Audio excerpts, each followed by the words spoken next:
안녕하세요. 오토교 김정균입니다. 스타리아 디자인은 많은 분들이 분석을 해주셔가지고 특별히 강조할 건 없는데요. 스타리아에서 가장 재미있는 디자인의 요소가 전면부죠. 이 전면부가 보통 이 미니밴이나 승합차 같은 경우에 이런 형태의 승합차 같은 경우에는요, 이 A필러에서 이쪽 엔진 후드로 들어오는 선이 이렇게 약간 꺾여서 들어갑니다. 어떤 차들은 다 그래요. 스타렉스도 그렇고, 이 옆에 쉐보레 익스프레스 밴이 서 있는데 이 밴도 그렇게 돼 있어요. 그런데 지금 이 모델 같은 경우에는요, A필러에서 엔진 후드로 내려가는 선이 매끈합니다. 매끈해서 쭉 빠져 있어요. 실질적으로 앞에가 많이 이렇게 연장이 되어 있는 것 같아도 이렇게 사이드 미러하고 범퍼선은 기존의 스타렉스하고 별 차이는 없습니다. 그런데 위쪽에 A필러와 이쪽 엔진 후드 선이 곧게 쭉 떨어져 있으니까 안쪽에서 대시보드 공간이 상당히 연장되어 있는 듯한 느낌이 들어요. 그래서 실내에 타보면 상당히 앞쪽이 길어졌나? 앞쪽에 여유 공간이 있구나라는 안정감도 좀 느껴지고요. 전면부 선이 매끈하게 빠지니까 실제로 측면에서 봤을 때 차가 상당히 매끈한 디자인이다 이런 느낌을 줍니다. 그리고 스타리아 디자인의 시그니처인 DRL, 요게 이제 사실은 디자인에서 가장 핵심적으로 보이게 하는 부분이죠. 이 부분이 이제 등화 장치를 켰을 때 얇은 LED 라인으로 하얗게 포인트를 주고 있고 다른 차들과 전혀 다른 느낌을 주는 핵심 요소입니다. 전면부가 미끈한 데다가 후면부 라디에이터 그릴도 굉장히 독특하고요. 아래쪽에 범퍼 라인도 상당히 일체형 디자인으로 뭔가 미래지향적인 느낌을 주기에 충분합니다. 그 다음 또 재밌는 게 전반적인 차량의 실루엣과 요 글래스 쪽의 라인이 또 대칭이에요. 보면은 상당히 그 전체 라인을 위쪽으로 글래스 라인으로 옮겨 놓은 듯한 그런 대칭의 묘미를 주고 있어요. 이 전면부 커터 글래스는 기존의 스타렉스에서도 동일하게 착용이 되어 있었는데 이게 디자인 요소로 대칭을 이루다 보니까 이쪽이 더 강조가 되어 있는 모습이고요.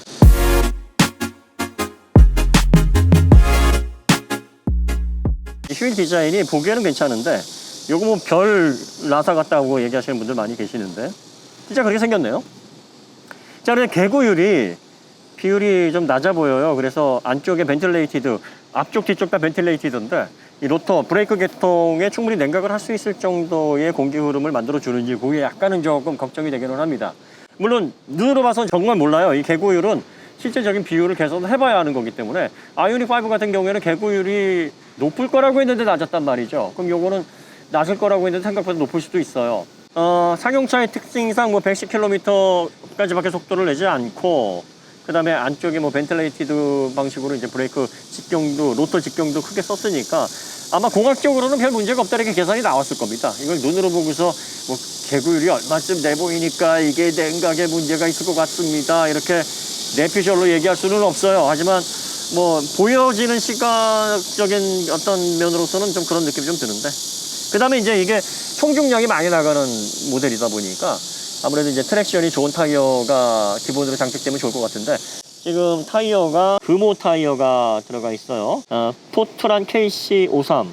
요게 트랙션이 B등급이거든요. A등급에 비해서는 트랙션이 좀 떨어지는 등급이라 11인승까지 있으니까 11인승 탑승자들이 다 탔을 경우, 그리고 또 카고 모델 같은 경우 짐을 가득 실었을 경우 아무래도 이제 하중을 많이 버텨야 되고, 그 높은 하중에서 이 트랙션을 잘 유지를 해야 제동 성능 또 주행 성능 다 좋아지는데, 타이어는 트랙션 등급 A로 좀 바꿔야 되지 않을까 그런 생각이 좀 들기는 하네요.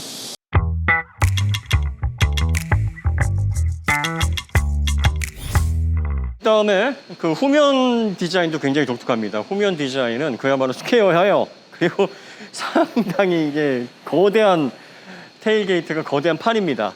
그다음에 이제 글래스 영역이 사실은 이제 안에 윈도우 영역은 딱 요 정도인데 겉쪽으로 해서 아래쪽으로 해서 크게 연장이 되어 있습니다. 절반 이상을 글래스가 차지하고 있어서 이 글래스 마감으로 인한 매끈한 느낌, 또 고급스러운 느낌이 잘 살아 있고요.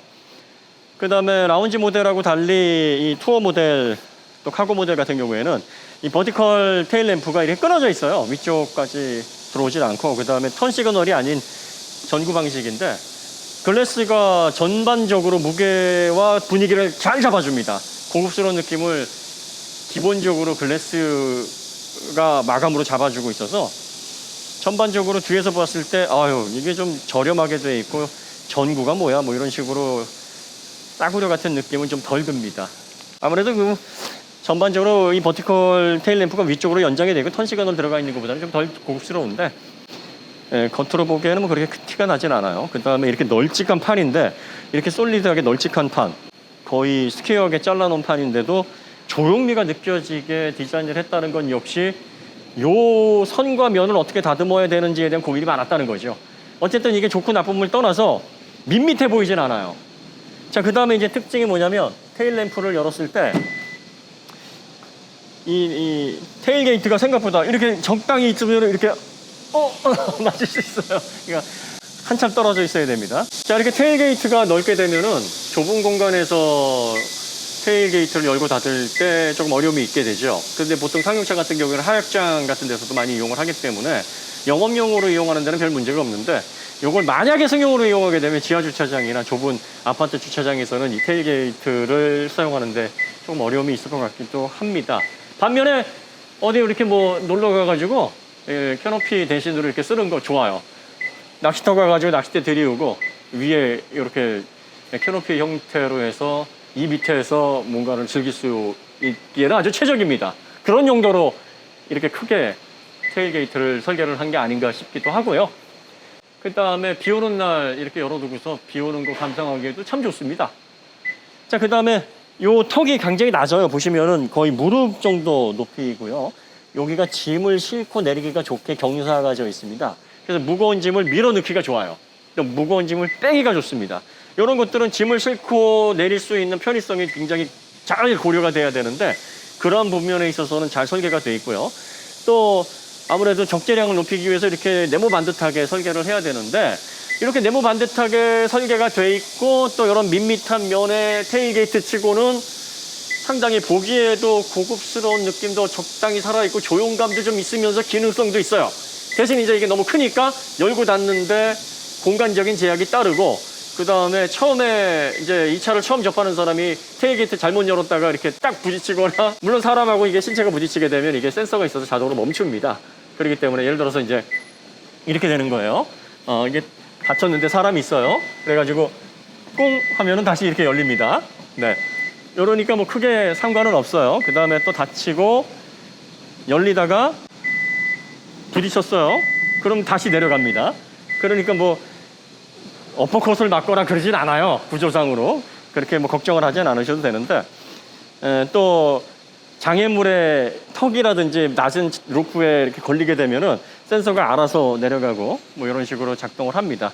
그래서 그런 걱정은 안 하셔도 되는데 어쨌든 테일게이트가 형태 그리고 사이즈 상당히 독특하다. 이런 것도 스타리아의 디자인을 차별화하게 하는 요소가 되는 부분이다 이렇게 보여집니다.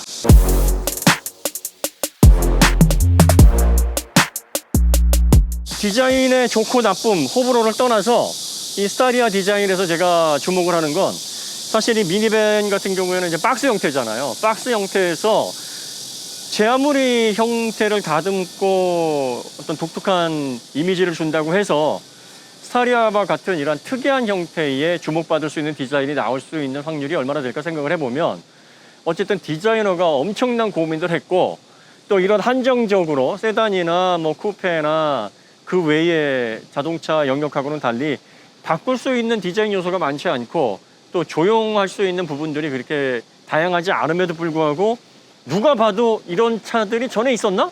이게 어디에서 이런 디자인이 나왔을까? 진짜 이런 디자인 처음 본다. 뭐 이런 의견을 지금 많은 사람들이 공통적으로 하고 있거든요. 자, 그런데 이제 현대 디자인에서 디자인이 갖는 목적이 뭐냐는 거죠. 디자인이 좋다? 나쁘다? 호감이다? 불호다? 뭐 이걸 떠나서 디자인은 상품의 시선을 끌고 주목하게 만드는 외부적인 요소. 그러니까 소비자들로 하여금 각인시키고 그 상품을 이미지화해서 이게 한국에서 나온 승합차래, 이게 새로 나온 스타리아, 스타렉스 후속이래 라고 했을 때 그 제품에 대한 확실한 각인 효과를 주는 게 사실 디자인에서 가장 중요한 요소라고 보여지거든요. 그런 측면에서 보면은 상당히 디자이너가 고민을 많이 했다. 저는 그렇게 느껴집니다. 그리고 이런 과감한 디자인은 상용 라인에 적용하기가 쉽지가 않아요. 왜냐하면은 상용 라인에서 가장 중요한 거는 얼마나 이러한 자동차들을 효율적으로 경제적으로 그리고 또 편안하게 이용할 수 있을까. 영업 현장에서 재화를 벌어들이고 또 산업 현장에서 활용을 하는 목적으로 기능성에 초점이 맞춰져야 되거든요. 그러면 이제 경영진들이 이렇게 얘기를 할 거예요. 야, 이거 상용차로 사용하는 오너들이 이렇게 과한 디자인을 부담스러워하지 않겠어?